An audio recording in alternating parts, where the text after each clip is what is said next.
Good evening, and welcome to our continuing series, Explorations in Savitri, with our brother Alok. Namaste. We are still in Canto 11, Book 2, the book of the Traveler of the Worlds, the Kingdoms and Godheads of the Greater Mind. And we are on page 272, about 8 lines from the bottom. This greater truth is foreign to our thoughts. So, as we can see, we are climbing the stairway of thought. And thought, in the mystic sense, is a vehicle. So, we'll see that as we grow and evolve, one of the things that begins to change is the nature of thoughts. And it becomes a vehicle to take us to the next level, to the next level, to the next level. And that's what is being described here. Till we reach a point where this vehicle has to be discarded. Then you enter into that state which is the silence, first the silent self, the self of mind, and then the silence of the unknowable.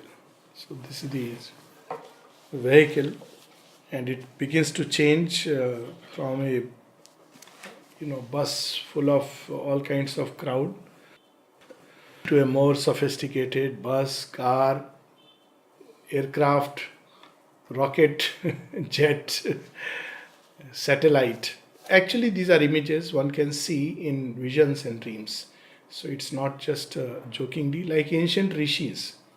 They would see other images, but modern times we will see another kind of image. Like if you see an image of a satellite in which you are traveling, so it is like you are into a thought which takes us beyond the boundaries of the earth into the vastness of the cosmic being.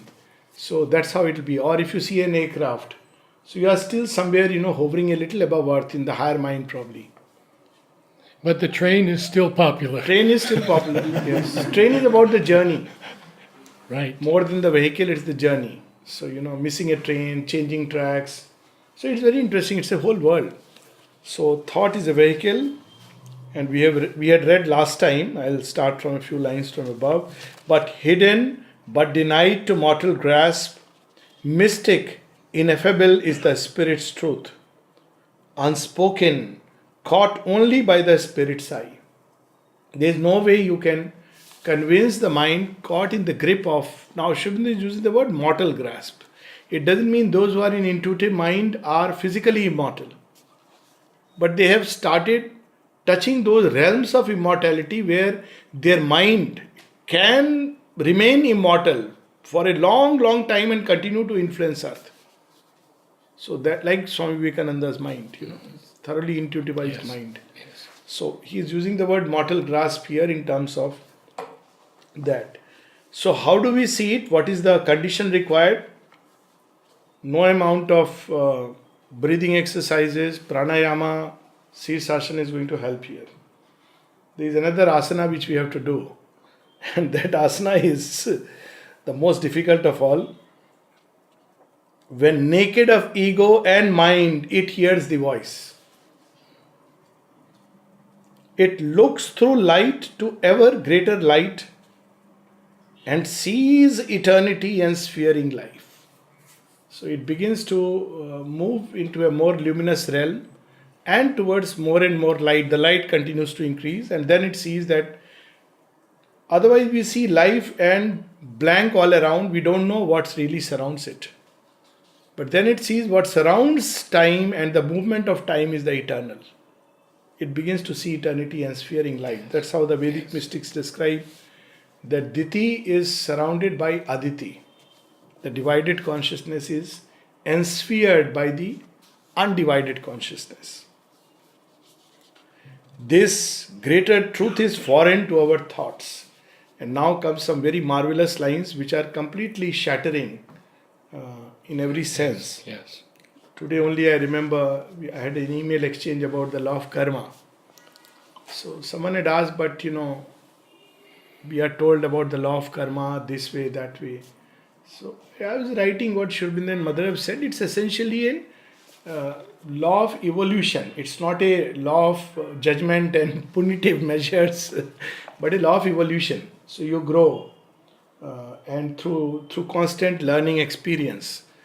And basically, the reward and punishment aspect of karma is instantaneous, but it's not a reward and punishment. It's about you either blossom or you shrivel. That's all.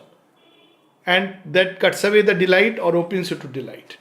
So, what about those things that this life you did something and that life? It's the unfinished experiences. We are on a learning curve. We entered a classroom, but we needed more to learn from it to grow or to gain from that experience. We couldn't. So, unfinished curves of evolution take place in another life. And it's not about reward and punishment, but a process of evolution. So, here we have this where a free wisdom works, they seek for a rule. So there has to be a rule. And sometimes the rule are made so hard. Oh, you lost this money because you must have lent it to someone. So once long back I humorously asked, I said, so you mean it's we give back with interest, or what what is it about? But we want to, because that's how our mind operates. Instead of letting our mind become like God's by a process of identification and grace, we try to reduce the mind of God to our own mind. So he must be punishing, he must be rewarding, he must be doing this, he must be doing that. But the rules of religion have been founded All in the same religions, way. because otherwise they cannot operate. See, the moment you say freedom, it is unnerving. It can be devastating, like the sea swimming. You want a way, there is no way. There need not be a way. You are being carried. We always want a way where I do something, then it's a way. But where you are being carried through everything, how do you get an idea that this is way? All right, divine allows you. I often give this example as I move down. If at night you take a walk on the seashore, you'll see when you turn, towards the sea, you have the moonbeam falling. Now, right up to the end, you will feel the moonbeam is falling right where you are walking. So you think it's your path. But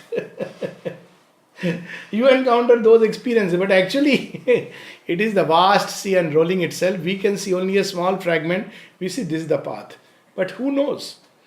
A lot more happens in everyday life than when we sit in meditation. So those who sit in meditation and move through that, they feel, oh, by meditation I had this. But actually it is everyday events of life which are carrying us. Mother says one drop of sincerity Yes. is worth more than meditation. Yes, oceans of theories. Where a free wisdom works, they seek for a rule, or we only see a tripping game of chance. Because then if we don't understand rule, then it must be chance. But there is something else. The fancy, the wonder of the mother's whims. A wisdom which does not depend on the rules of the game. In fact, there are no rules of the game. The highest truth is this, always. You decide, your mind fixes the rules, so divine says, okay, I'll play according to this rule. You believe that there is reward and punishment, divine will meet you as a reward and punishment. You believe it is grace carrying you, you will experience grace carrying you. So it's amazing, and very difficult for human mind to believe, because it always has learned that my efforts with the ego sense. Animals don't believe that. But the mind and the ego sense believes it's me, my efforts. That's it. It cannot imagine that grace can carry you through everything. It's beyond its comprehension. It will often call it laziness, all kinds of things. Or a labor in chains forced by bound nature's law, and absolutism of dumb, unthinking power. So these are the three things which human beings say. Either that there is a spiritual energy and there is a cause and effect rules, spiritual set of rules. Or you say it's chance, it's random. Or you say that there is a mechanical energy which is operating and you are bound by its rules. If you eat khatta, you will have a sore throat. That's how it is. It boils down to that. But actually it's none of these, but something else. There is a logic in the infinite, but a logic which human mind cannot comprehend with its limited vision and limited seeing. And Sri Aurobindo uses effect and cause, Yes. not cause and effect. Yes. That reminds me of, his little story. Because again, someone had asked me that if there is no such law of karma, why did Angad? Angad, was Bali's son in Ramayana. And it is said that he was the man who was reborn as the Vyad, the hunter, who mistakenly shot an arrow in Krishna's feet, and therefore Krishna died. And the logic of it is traced back to this fact that Angad carried that resentment inside, and this was a way that had to be the law of karma caught up even with Rama. So, as Krishna avatar, the arrow was shot. So it was like, what about my comment? So I said, for me, it's a very different story altogether. Yes, Angad carried some resentment, but we should not forget how the Lord would look at it. Now, for the Lord, Angad is a faithful servant. The way he has served Lord Rama is amazing. Now, in the entire Mahabharata, there is no entry of Angad. Such a wonderful person whom, divine owes so much to him. So he says, okay, the last act of my drama, I will make you enter the scene. Now, why I'm saying is that why he becomes the last act. Because very often people say, oh, Krishna died after this arrow, but something else happened. And Shri Krishna gave him the charge of carrying his relics down the generations. Sri Krishna's relics are only at one place. I think people know about it. So, Angad turned Vyad in next life, shoots an arrow. Even his name is symbolic, Jara, old age, if you want to look at it symbolically. And then Shri Krishna says, you don't have to feel bad about it. When my body is given to ashes, you carry the relics, and those relics are carried down the generations, eventually enshrined in Jagannath Puri. That's how the whole story goes. So, it's a grace. It's not like just an exhaustion of karma. Exhaustion of energy is one part, but there is something greater. So, there are so many ways you can look at it when you look at it from the point of view of the grace. Audacious in their sense of God-born strength, these dare to grasp with their thought truths absolute. So this is the thought which is right into the apex. By an abstract purity of godless sight. Now what is this godless sight? See, the gods invariably have an angle of vision. They are two good guys, they are good guys. So they always have an angle of vision which eliminates the dark side of life. They cannot see it. So gods cannot understand why an asura is blessed by the Lord and lifted up. It's very difficult for the gods to comprehend that. They don't know the game of transformation. They don't know that for the Divine Mother, all are portions and aspects of herself. So this godless sight is a pure sight which is devoid of all these virtues, aspects, angles of vision, but something which sees the totality. That's how it's a godless sight. Again it comes by a percept nude, intolerant of forms. It'll give a form of speech for expression, but it may be a very different form of speech the next moment. Sri Aurobindo says that what I say to X applies to X. What I say to Y applies to Y. And even to them at different stages, he will say different things. That's why it's so difficult and, actually impossible in a certain sense to quote Sri Aurobindo and the Mother. Unless you have read everything and, got the drift of it, it can be so misleading. Because it's said in a certain context. So what is the way? Mother says, when you read my writings, or of course Sri Aurobindo's writings, go behind the words and touch the state of consciousness.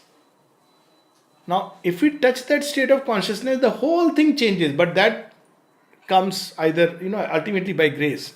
Then you see what Sri Aurobindo is writing in a letter is a very, very different thing than what appears from the words which are put into our head and mixed with our own limited understanding. Then it's a very, very different thing. I could give a number of examples. One of that, which someone was also again quoting some time back, there was also this, aphorism, for example, that do not listen to even God's luminous angels, which is so true. At one level, it's so true.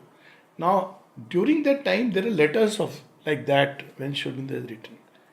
Now, he is very clearly marked out that don't let either a guru or somebody come between you, a angle of vision, half-hearted thing. At the same time, there is a paradox that within the ashram itself, the Divine Mother and Sri Aurobindo made people write and speak on their behalf. So there is always a rule being overridden by another rule, and that's not a rule but a grace which empowers human beings. That we will see here coming up in intuitive mind. This is something that can be empowered by the divine fiat. But at the same time, in general, he would caution us not to do certain things. So, Especially to make a rule. yes, they brought to mind what mind could never reach. So mind has to just open and receive. And then it will give form. And hope to conquer truth's supernal base. A stripped imperative of conceptual phrase, architectonic and inevitable, translated the unthinkable into thought. So here thought is born almost, out of that state of consciousness which is in that vastness. And you cannot put it into any kind of rigid form and make it a dogma. If you do that, then you are doing injustice. That's why Mother and Sri Aurobindo's words should never be turned into they said this and quoted in this way. To turn them into rigid dogmas is to do great disservice. You have to just stay quiet and slowly the meaning will emerge. And it takes time. It's much deeper than what appears from the words or analysis of words. Especially with Savitri. Yeah, absolutely. Architectonic. It's like the very beginning is architectonic is like the base of architecture, something from which all structures and forms have emerged. So it is that base where everything is ready, just like a creative writer has like a creative enthusiasms, and then there is a concept, and then there is a perception, then there are words, thoughts, like that. A silver-winged fire of naked subtle sense. So not only thought, but even the senses undergo a transmutation. An ear of mind withdrawn from the outwards rhymes, discovered the seed sounds of the eternal word. Oh. So thus far, tantric yoga and nad yoga goes. Intuitive mind. Most yogas that I am aware of, which take help of these seed sounds, go up to this state. They cannot climb beyond. Because then you have to drop that help. It's very difficult. So they use a mantra or they use not mantra, this is about seed sounds. And using those seed sounds, they can climb up to there.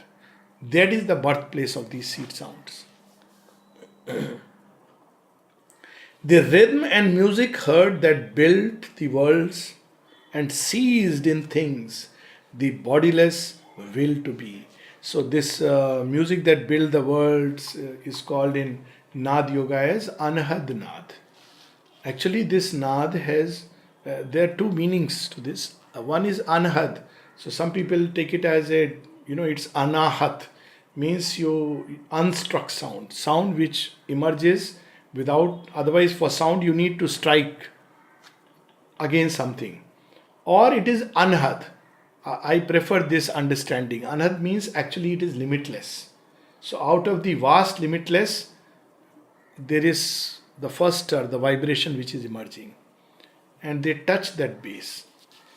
It is a very powerful, many ancient yogas, Sufi mystic yoga and saints yoga, it follows this path and reaches up to the intuitive mind. The illimitable they measured with numbers, rods, and traced the last formula of limited things. In transparent systems, body termless truths, the timeless made accountable to time and valued the incommensurable supreme. So everything, as we have seen, is explained. But the difference is, in illumined mind, there are a number of conceptual phrases which will come to explain. Here, because it is going to the origin of thing, one sound, one formula, which will explain everything else. For example, Jagat Mithya Brahma Satya. Now this is one formula. How does it explain everything? All this is illusion. Now you don't have to actually explain anything. What has created it? Mind has created it. So it will be like that. Whereas if you go in the illumined mind, you will have gods, goddesses, each having a certain power. The yogis on those planes will operate in this way. To park and hedge the ungrasped infinitudes, they erected absolute walls of thought and speech and made a vacuum to hold the one. So that's how this world operates. And what is beyond it? Beyond it, it's a vacuum. There is nothingness. So you can call it nothingness or you can call it one. Depends upon the angle of vision. If you are a Buddhist nihilist, you will say nothingness. Or a Shaiva Tantra. Or if you are a classical Advaitin, you will say one, Ekameva Ditva, of which nothing can be said. In their sight, they drove towards an empty peak, a mighty space of cold and sunlit air. Now it's very interesting why it is cold. You see, it's an impersonal truth. What is missing there is the heart of the Divine Mother. That is a mystery. And Ashwapati will cross all these layers. And then we have the description, even as he stood on being's naked edge, that which he was seeking drew near. And then he describes the heart coming in. One came and she took into herself world and nature and soul. That you can't find here. So you have sunlight, but you have cold peak, austere peak. They miss out on love. Mother says several times why these yogis could not conceive of transformation is because they didn't have the power of transformation. They never knew what it is. It is love. Even those who went by Bhakti Marga, they stopped at a personal adoration of the deity. But the boundless love that works in creation, they could not find. They were not keen to find. To unify their task, excluding life, which cannot bear the nakedness of the vast, they made a cipher of multitude. In negation found the meaning of the all, and in nothingness the absolute positive. So on one side Jagat Mithya, and on other side Ekameva Dvityam. So this was the perfect formula. But the moment you have to explain the world, they came back to the illumined mind. Gods, goddess, etc., etc. But still the darkness, the evil cannot be understood. So they going still further down in the higher mind, there was a bright power and a dark power. Going still further down in the rational mind, well, it's all a game of chance. Going still further down, it's imagination. All these demons and angels. Going still further down, don't bother about all this. I have to bother about my everyday life, physical mind. But there is a step beyond it where you see the perfect synthesis and harmony. That is missing there. So, but they have reached pretty high where single formula. A single law, simplest the cosmic theme, compressing nature into a formula. Their titan labor made all knowledge one, a mental algebra of the spirit's ways, an abstract of the living divinity. You can't bind the Divine Mother to any rule or formula, but they made a formula of the living divinity. The moment you say ki everything is according to rule, then divinity is no more free. It is bound. So they bound everybody, including Krishna. There are scriptures which say Krishna is suffering in hell because of the Mahabharata war. So once somebody asked me, I said, yes, who else has the power and the capacity to go into hell? Hell is where you need sweetness and delight. So Krishna can go anywhere. It speaks highly of Krishna. It's because human mind works like that. They have to suffer. They have to go through this because there is no other way you can explain. Even the Lord Jagannath's absence of, it's very silly. You see how scriptures and religion, if you see the idol of Lord Jagannath, Balbhadra and Subhadra, maybe you have noticed it's incomplete. Okay, it's so it is said that their hands and one of the theories, hands and legs are gone away because of the karma of their own karma. So they have to, Mahabharata. So they have to dissolve it. This is a very gory explanation. Better explanation is it's an sign of an imperfection which is yet to be born. That's a better explanation, because the murtikar who is making the idol stops. He has given that to the king. Don't be curious and try to intrude. But he grows curious because months have gone by, and one day he knocks at the door and Vishwakarma vanishes. So it is still imperfect because mental curiosity has intervened. This is a better explanation. And if you have to bring in karma, then the Lord Jagannath is taking the whole world unto himself. And it's not his karma, but the karma of the entire, all the energies of the creation that he is carrying within and leading it towards perfection. So there are so many ways of looking at it, but there is a tendency to bind to one formula. Their titan labor made all knowledge one, a mental algebra of the spirit's ways, an abstract of the living divinity. Here the mind's wisdom stopped. It felt complete because it has arrived at the perfect formula of God. Imprisoned him. For nothing more was left to think or know. In a spiritual zero it sat throned and took its vast silence for the ineffable. See, this is important because several times I have had interaction with people who were devotees of certain big saints. I won't take the name, but huge following. And not one or two, but quite a few I know. And whenever they asked about transformation, they drew a blank. They would give some reason or the other. That no, this world is going on, it will carry on like this forever and forever. I have a very simple understanding about this because they don't know love. They don't know the transforming power of love. So it's not possible. They know human love and all that, which is a bondage and ignorance from which you have to emerge. But they don't know that power of the mother's love. So the whole thing moves within this spiritual zero.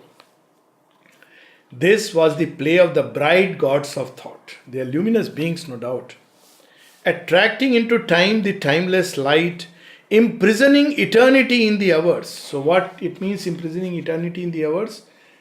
There is a moment in which something happens or something takes place. And our mind has a tendency to turn it into a formula for all times. It's a very dangerous thing. Now I'll give you one example. It's very interesting.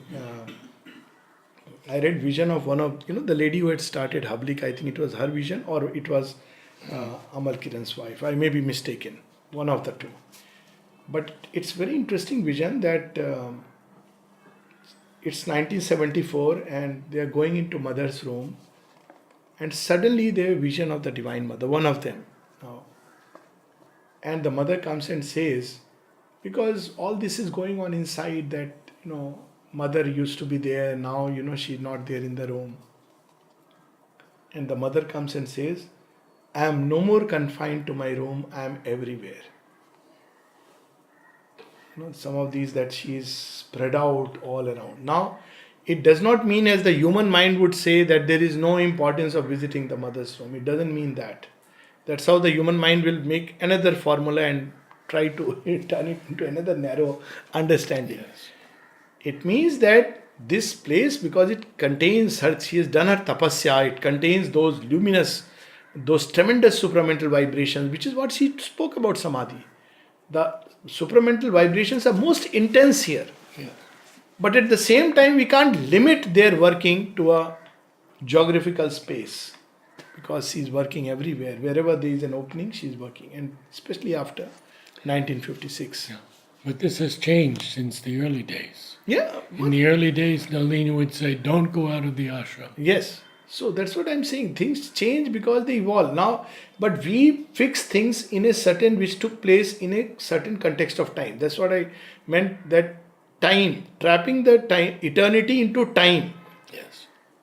At one place, Sri Aurobindo says in Gita's introduction to Gita, which is originally in Bengali, translation is there in English. He says that Sri Krishna created the Rashtra, Bharat.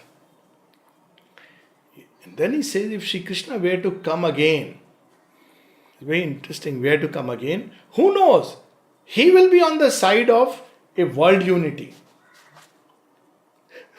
So you can't go by Krishna in that avatar. This because many times people say second coming of Christ. So once I had this discussion, written a short story also.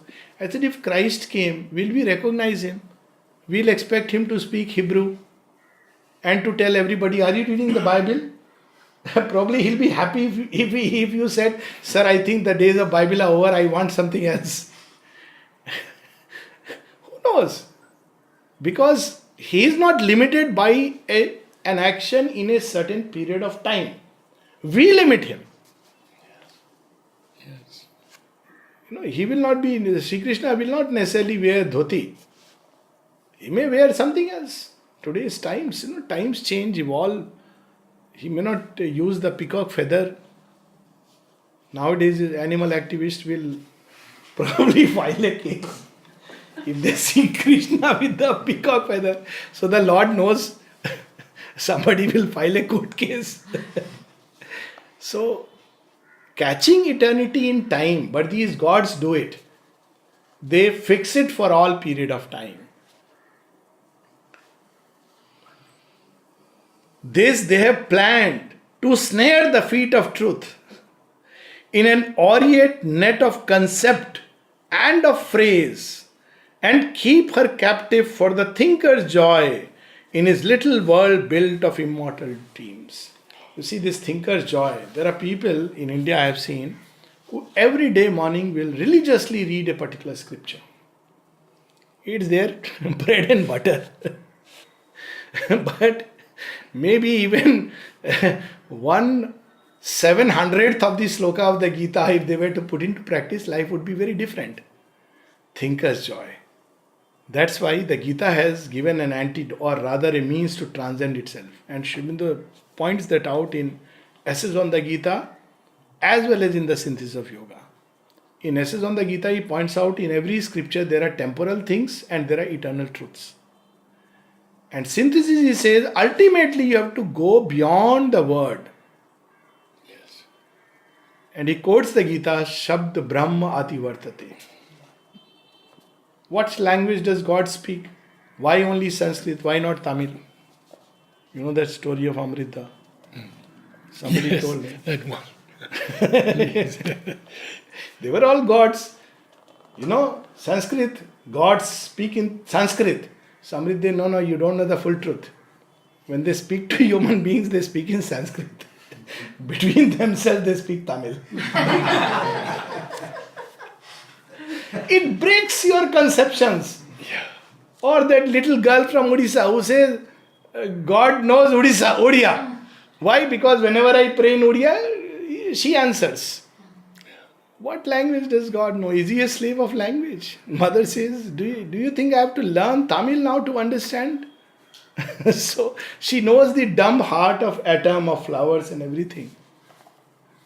But this is the play of the thinker's joy. There must she dwell, mewed in the human mind. It's like another word for imprisonment in a certain sense. An empress, prisoner in her subject's house. Now you see some of the asuras who tried to capture the powers of the great goddess and keep her in their house. Even Ravana wanted Parvati and Shiva to come to Lanka, and he said, I built a golden house for you. Because they want these powers to become captive. Adored and pure and still on his heart's throne, his splendid property cherished and apart, in the wall of silence of his secret muse, immaculate in white virginity, the same forever and forever one, is worshipped changeless goddess through all time.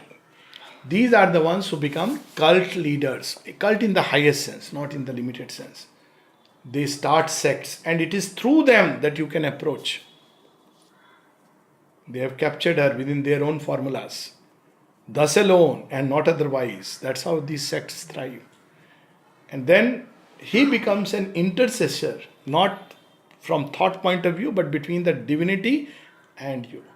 Just like symbolically in a temple it is the priest, here it becomes the master. They are great beings at intuitive mind, but still they are limited beings. The Divine Mother is still beyond. So it's a preparation for that. He is taking us toward that climax, which will come on next to next page. Or else, a faithful consort of his mind, assenting to his nature and his will, she sanctions and inspires his words and acts, prolonging their resonance through the listening ears, companion and recorder of his march, crossing a brilliant tract of thought and life, carved out of the eternity of time. This is a true experience. I know people who actually had the experience of Sri Aurobindo and at another time of the mother, literally telling them that whatever you promise will be fulfilled by me. I knew this experience in another context, but I heard this from recently when I went to one of the Odisha places, that once Babaji Maharaj had come, Baba Ramakrishna Das and Champaklalji, and they were all joking around with Babaji Maharaj. Champaklalji was sitting quietly. Then suddenly Champaklalji stops them and asks for a paper to write. And he writes, the mother has told me, to Champaklalji, whatever Babaji says, I will fulfill it. So it's not an ordinary state. It's a very high state of consciousness where the Divine Mother comes down to the Bhakta's level, to that level, and says, I will fulfill. Whatever way, whatever your concept of the Divine, he comes and says, okay, I will do this. And it becomes, even when he knows that it's a limitation, like Sri Krishna and Arjuna, he fulfills. So we have to go beyond it, but still, I had that experience with Sri Aurobindo. But I couldn't quite make out exactly what he said. He said, it seemed like two things. We shall give you all you want, or we shall always care for you. So this goes to the next level, where whatever you promise is fulfilled by God. Yes. It can be to anyone. It is literally giving the power of granting a boon. Yes. Because now it becomes the Divine's responsibility to fulfill. I was going to say bounden duty. She says the words away. How dare. But that's how this world is. A witness to his high triumphant star, her Godhead servitor to a crowned idea. It's her Godhead. She seems to, okay, fine, I'll do what you want me to do. There is a story in Devi Puran where actually the Divine Mother, because she has promised an Asur Bhakta that I'll defend you whenever you call me, so he calls. And who is against her is Shiva, because Shiva wants to kill this fellow. And so what she does, she tells Shiva that please, I have no choice. Shiva says, I also have no choice. So the Divine Mother swallows Shiva. There's such a story like that. If you go through it, it'll sound very strange. She knows that this fellow is doing something which is... But she will use everything for evolutionary purposes. That is the supramental vision. But that is not explained in any of these scriptures because they don't have that total vision. But the crowned idea is so human. Crowned idea. So she says, all right, if you think like that, so you call a mantra and she comes. She is not bound by anything. She is always there. He shall dominate by her a prostrate world, a warrant for his deeds and his beliefs. She attests his right divine to lead and rule. So they are the masters. I said true gurus of a high order, whether in the field of Tantra or Vedanta, they are genuine, not what is recognized as gurus. And it's true that they can say something and it is fulfilled because it's a promise they are not making, but the divine takes it upon himself and fulfills it. And so naturally the world prostrating, because if they start doing this, displaying this power, there would be no end to it. Last few lines. Or as a lover clasps his one beloved, Godhead of his life's worship and desire, icon of his heart's sole idolatry, she now is his and must live for him alone. She has invaded him with her sudden bliss, an exhaustless marvel in his happy grasp, an allurement, a caught ravishing miracle. So as we can see, when we see there are all the three yogas find a culmination here, but each separately. The crowned idea, the yoga of knowledge, reaches a point where that power comes within the limits of that idea. Another one is the yoga of works, that power that's grants whatever he is promises, whatever he is dealings with the world, she takes upon herself. And the bhakti, where ultimately you reach a point where you are one with the beloved through that approach which you have taken. It may be Krishna, it may be Christ, it may be Rama, it doesn't matter. And you discover in that limited way, and life becomes a perpetual miracle. And yet, there is more that we shall explore Sunday.